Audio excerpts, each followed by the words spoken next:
Night of Champions took place in Riyadh, Saudi Arabia at Kingdom Arena. Now, we started the show off with the King of the Ring finals, which was Randy Orton taking on Cody Rhodes.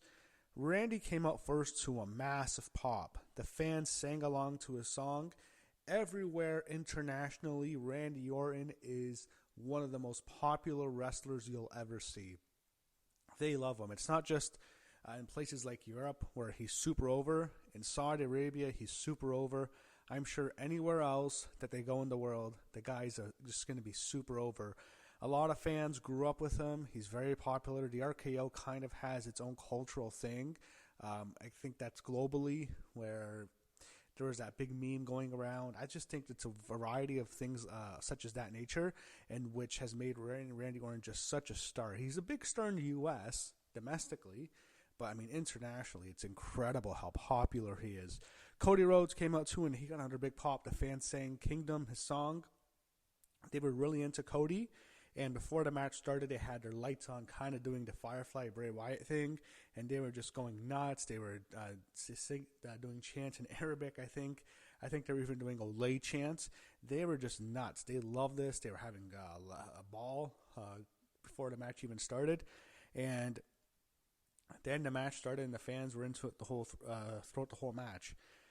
So Randy Orton hit a superplex, and the announcers immediately talked about how Randy Orton hurt his back, and that became the story of the match, Randy injuring his back. Cody went after the back, and I thought, all right, Cody's turning heel. He just did an interview talking about this in which he was talking about going heel. The Rock wants him to go heel. We all know that. And it's probably going to happen now. He's going to do it. And he will. I just don't think it's going to happen right now. And as Cody began to work on Randy's back, the fans began to turn on Cody, and he became more heelish in the match. And maybe that was by design. He knew Randy was just so over that he did that. But Randy, the fans are now more sympathetic to Randy, even though he refused to hit Cody with the punt kick. And Randy's just kind of just a tweener, almost like an anti-hero in a way, the way he wrestles. But the fans, they didn't hold him to the same standard. So you had Randy kicking out of a crossroads. Cody kicked out of an RKO. Randy reversed a Cody cutter, and before that they were doing the blows, the boo, yeah thing. They were booing Cody, cheering yeah for Randy. But Cody eventually went for a Cody cutter, and Randy countered with an RKO. Cody kicked out of the second RKO. Randy went for a chair. Ref took it away. Then Randy exposed a turnbuckle, and then they took turns trying to snake her into his turnbuckle. But eventually Cody sent Randy into the turnbuckle. He hit a second crossroads, and Cody Rhodes got the win. Randy was on the outside. He looked extremely disappointed. Clearly, he's going heel. He's going to turn. And Cody's celebrating. He's interviewed after he receives the crown. And I think it was Aldis and Pierce who gave him the crown, the general managers. And Byron Saxton interviews him. He says he'll face the winner. Cody Rhodes said he'll face the winner of John Cena versus CM Punk tonight at SummerSlam. Next match was this was supposed to just be a street fight, but then they officially renamed it to a Riyadh Boulevard street fight. Rhea Ripley against Raquel Rodriguez. So Raquel came out first, not much of a pop. Rhea got a big pop. They were both kind of wearing the same outfit in a way, both wearing black. So you had Raquel using a kendo stick early as Rhea's trapped in the ropes. Then she went for a chair, but Rhea kicked it back into her face. Steps were used in the match as well. Rhea was powerbombed by Raquel through an announce table cover that was put over the barricade. So it was kind of set up like a table in which she went through the announce booth cover. It was actually kind of cool. It was a creative spot. We don't see that too much. I mean, we see table spots every single show, it feels like, but we didn't get a table spot in this match, even though there was a table involved. That was kind of weird. But it was funny because the table wasn't used to be broken, and the announce table, which was also used, wasn't broken, but part of it was. Anyway, Rhea began to whip Raquel Rodriguez with her belts. Roxanne Perez interferes in the match. She jumps on Rhea's back. Rhea eventually beats down Roxanne, and she puts her in a trash can. I think she does like a drop kick into the trash can, and Roxanne is dropped into she's trapped into the trash can. Eventually, the two, Raquel and Rhea, are back in the ring. The table was then moved. It was set up in the corner. I think Raquel changed it and she put it on the ropes. So the table's like on the top rope, and it's flat. But I mean, one of the legs is down, one of them is not. So eventually they're on the table, and they reverse, and the ref's holding the table up so it doesn't flip over. But Rhea hits a riptide from the top rope, which on the table. So she's on the table, hits a riptide onto the ring mat. So the table was used, but not to be broken in the finish. It's kind of weird, but that's how she hit the riptide. It was a super riptide, tornado riptide, Michael Cole called it. Rhea pins Raquel, and she wins this match. Not a surprise. I don't think Raquel should be beating Rhea right now. She's just not very over, and Rhea's the most over female in the company, and one of the most over stars in the whole company. We saw Julia in the crowd. She won the Women's United States Championship yesterday, so she's holding the belt up high. Sami Zayn and Karrion Kross was next. So Kross had the old school entrance. It's his first match on a PLE. That's a singles match, and since he faced Drew McIntyre, and this is the first match on a PLE he's had overall, I think, since last year's WrestleMania. So got the old entrance with Scarlett. Scarlett was with him, of course, so he got the old Kross entrance. Sami came out, and he wore the signature, I think it's called a Keefe, if that's how you pronounce it right. And I didn't know. I mean, he doesn't usually do that when he goes to Saudi Arabia. I think one time he wore the garb in white, but he never usually wears it. I don't know if he was doing it as a tribute. I think would have been cool if this was a tribute to Sabu, because Sabu used to always come out with that. And then he'd always do when he pointed to the finger, to the sky, to the Sheik. I don't know if Sami was doing it for Sabu. Probably not, because the announcers didn't mention, and he didn't do the finger pointing in the air. But if it was, it would have been a cool tribute. The match they had, and the match was, let me say this, was not very good. I was not into it very much. Crowd was dead because Kross just beat him up for the whole match. You had something that was kind of funny. So there's been this discourse online that I think it was the Torch who put it out there, that PW Torch, that Wade Keller isn't like taking back bumps. So, sorry, not Wade, that's stupid. Wade Keller put out there that Karrion Kross doesn't like taking back bumps. And Kross knew this. I know he does. He probably reads the internet all the time. He must have taken so many direct back bumps. There was a part where Sami clotheslined him over the rope, and Kross just had to drop right on his back to take a bump.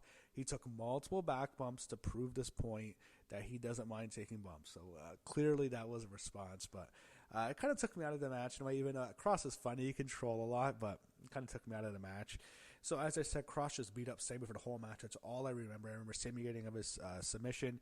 Eventually, Sami just hits the haluva kick out of nowhere for the win. Kross was running back into the turnbuckle, and then Sami just caught him with the haluva kick and won. So crowd was behind Sami. He was never going to lose in Saudi Arabia, so this match just wasn't very good in my opinion. We saw Los Garza, Legado del Fantasma, Escobar was with them, and they're the new AAA Tag Team Champions. I did not know that. They were in the crowd celebrating, and they had the new AAA Tag belts with them. They hype up the Royal Rumble, which is next year in Riyadh. I'm sure it'll be at a bigger venue. I'm sure they'll have a stadium for that show. Then we go to the United States Championship, which Jacob Fatu against Solo Sikoa. So I had heard the rumors about Hikuleo being there, so I wasn't really caring what happened in this match. I just wanted to see if there was going to be interference, and there was. So Solo got the heat for a while. He's just so boring.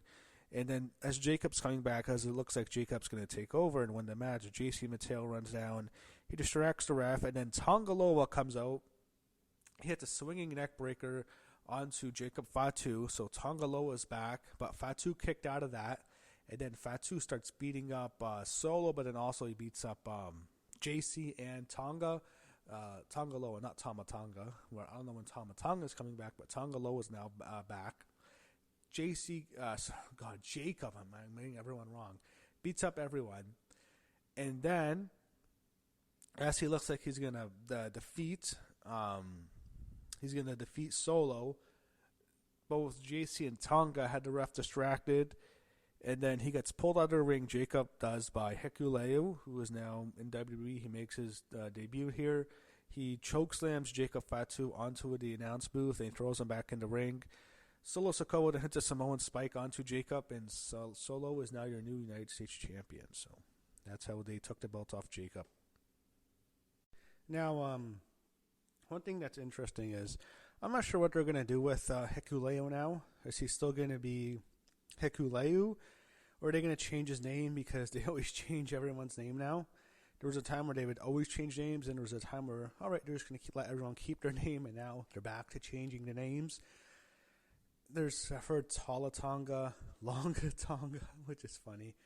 I just hope they keep it as Hikuleo, but we'll see. He's the brother of both Tongaloa and Tamatonga, and I'm interested to see which side Tamatonga chooses. But, by the way, no Jimmy Uso here. I thought he'd run out on behalf of Jacob, but we didn't see him. We did see, however, in the crowd, the WWE Women's Champion Tiffany Stratton, and she was shown right before the Queen of the Ring finals, which was the second to last match. Asuka against Jade Cargill, and Jade, so she's always the Storm character, and this time she was wearing all white, which is kind of similar to Storm from the X-Men comics, but this time she usually has rains. She usually has rain. This time it was snow, and I'm laughing because it's snowing in Saudi Arabia in the desert. It's the one place where it never snows. So that was ironic. But one thing that was, snowing on Jade Cargill was these fans don't like her very much. They were a little bit less hostile than they were on SmackDown, but they don't like Jade. They really liked Asuka.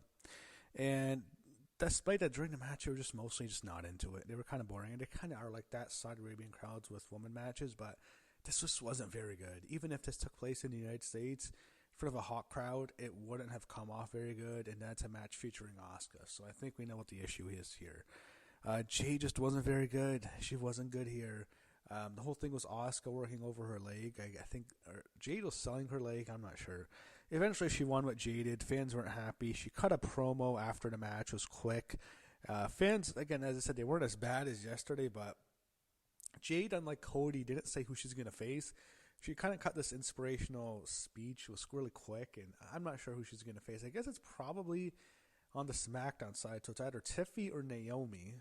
I think Naomi might still cash in on Tiffy, but they did announce Tiffany and Jade for a reason, because I don't think it's going to be that match yet. It could be. But, yeah, just the match just wasn't very good. The presentation wasn't much, but we do know now that Jade is going to SummerSlam, so she is Queen of the Ring. They preview Raw on Saturday night's main event, and then we go to the main event, the Undisputed WWE Championship. For the last time ever, John Cena defends his title against CM Punk. So Punk got a massive pop coming out, so did Cena. Fans went crazy, just like the first match. They're really into both of them. So there was an AJ Lee reference as Punk went for a Black Widow earlier in the match, and they mentioned AJ Lee. Maybe she's back for Evolution. I don't know. There was a lot of callbacks to their Money in the Bank match. That's a match I remember most. The two best matches I thought they had were the Money in the Bank match in 2011, and then on before WrestleMania 29, I believe, in 2013. Punk and Cena had a great match on Raw. Just an awesome match. Punk hit Cena with a pile driver, and then Cena hit this Hurricanrana, and it was just a great match. But this was not on that level, but it was still memorable in many ways. So Punk kicked out of an AA, then Punk kicked out of a second AA, then Punk kicked out of a third AA, and then Cena kicked out of one go to sleep. There was a ref bump. Punk hit a second go to sleep, but no ref to count as Punk had him pinned.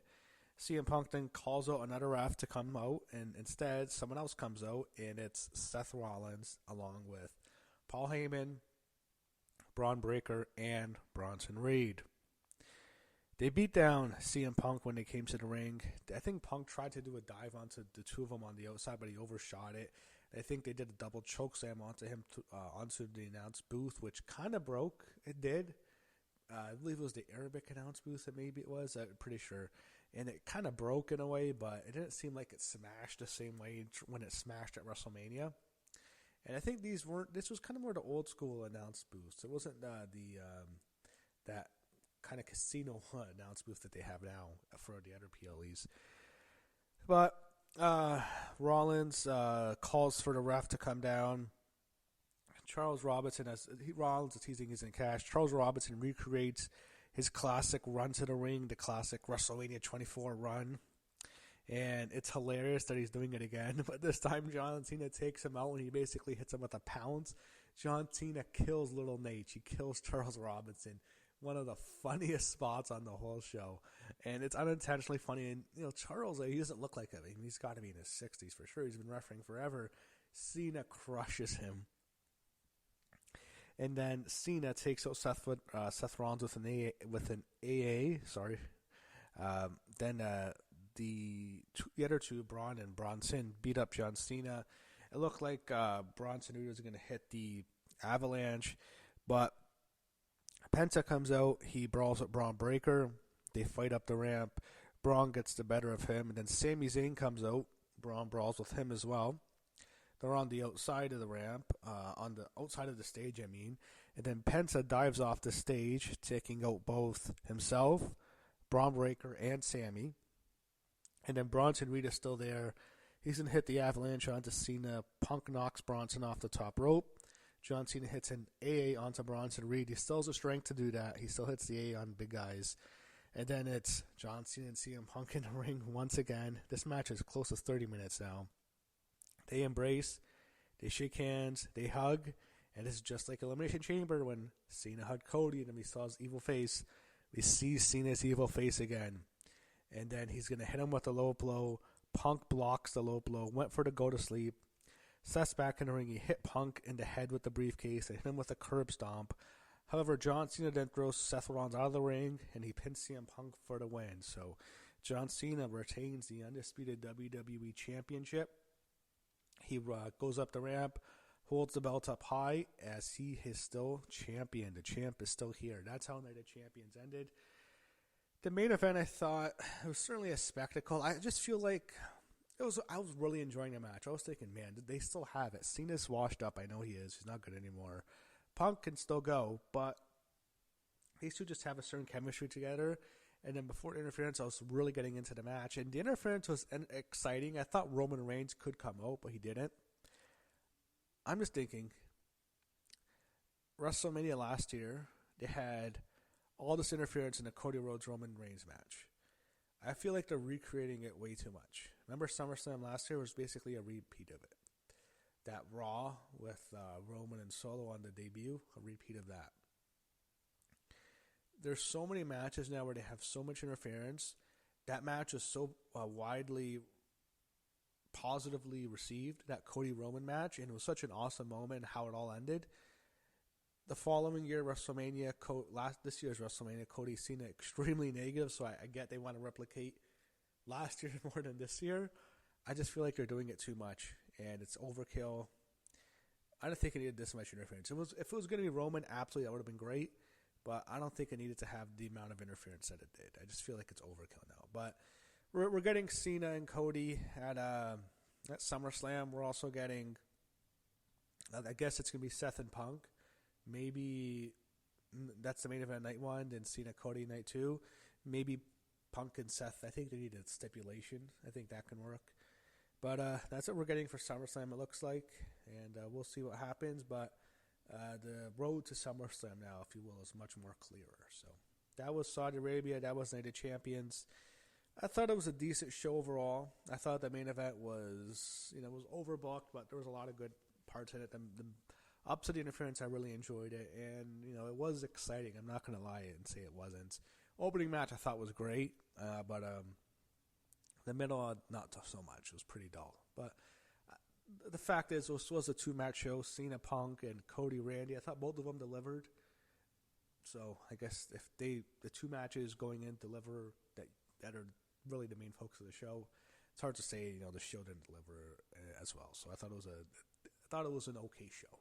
That was my opinion. So we'll see what happens now on Raw on 2 days, and we'll see what happens as we go into the summer. First, we have for the big shows, we have the Great American Bash NXT. Then we have that same night, Saturday night's main event in Atlanta, and then Evolution in Atlanta. Then the big one for the summer, SummerSlam, 2-night show in East Rutherford, New Jersey. So we'll see what happens, and we're looking forward to see what else happens, what the WWE does this summer. So